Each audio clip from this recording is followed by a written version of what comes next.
In Business Leadership 612, we learned about 5 different analyses to become a complete leader.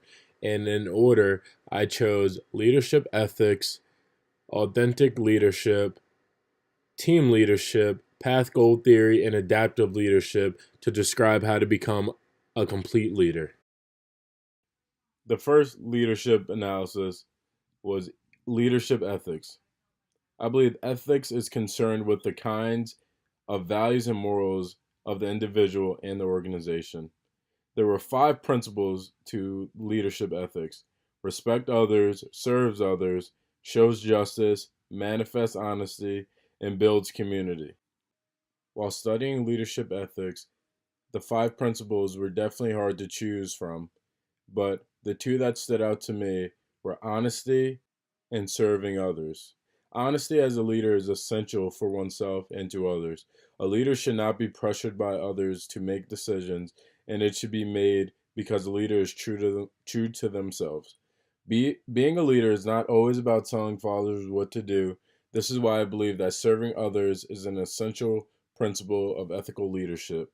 A leader who gives the voice to the people can know the problems in the whole organization and not the problems just faced at the top of the totem pole. While describing authentic leadership, there is no single definition, and I believe it is very simple, and a leader should be self aware and genuine.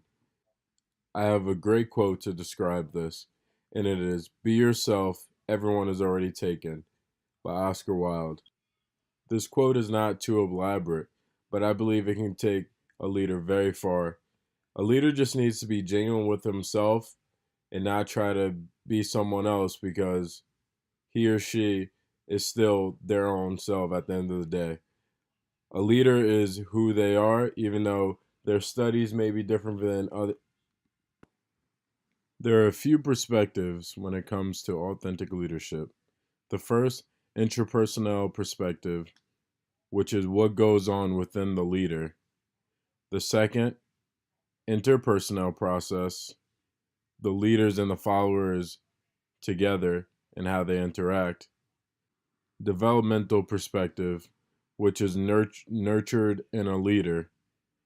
When looking at these perspectives, I believe that developmental perspective suits me the best because even when I was younger, coaches always knew I had a certain niche about me and would always make me lead the charge in stretching or a lap around the field in sports.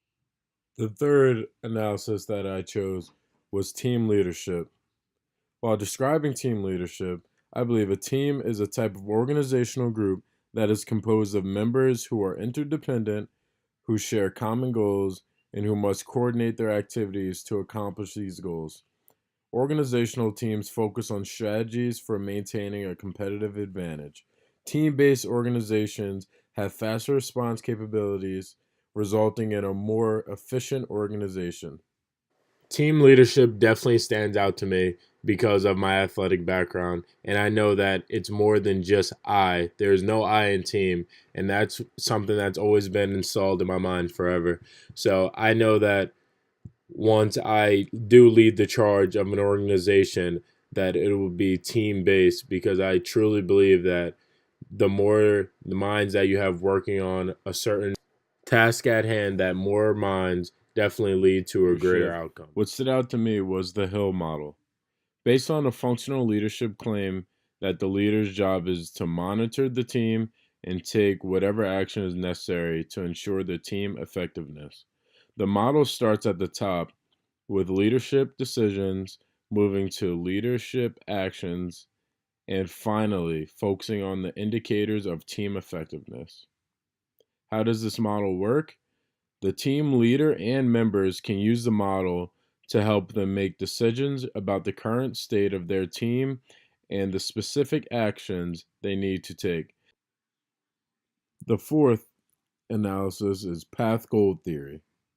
This is how leaders motivate followers to accomplish designated goals. This is done by choosing behaviors that complement or supplement what is missing in the work setting. The leader defines goals, clarifies goals, removes obstacles, and provides support in order for the organization to reach the ultimate goal. In path goal theory, there are four behaviors: directive, supportive, participative, achievement oriented. Directive behaviors is when a leader gives followers instructions about their task and how it should be done.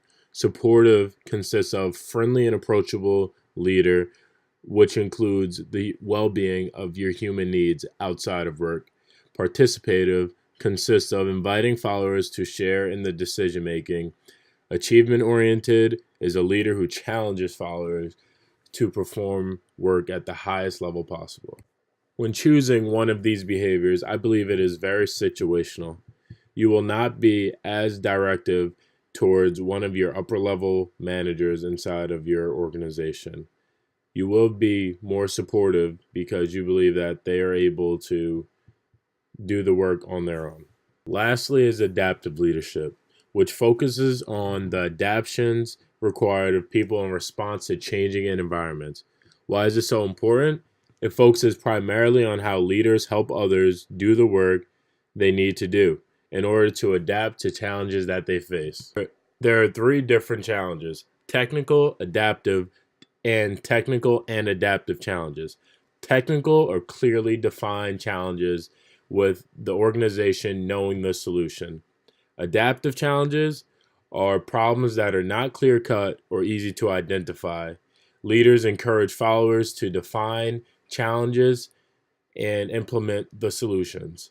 Technical and adaptive are challenges that are clearly defined, but the organization does not know the straightforward solution for this problem. The leader may act as a resource for others and provide support, but people need to learn to change and adapt. This is the last one for my analysis, but I truly believe that every organization should learn that when something isn't going right, that they need to learn to adapt to continue the success of their organization. Each of these analyses stood out to me in some way. Leadership ethics, authentic leadership, team leadership, path goal theory, and adaptive leadership have all their own niche into becoming a complete leader. Being a leader is not a simple task and is not as easy as the definition is, and it takes hard work and dedication. And I truly believe that this will help me become a complete leader one day.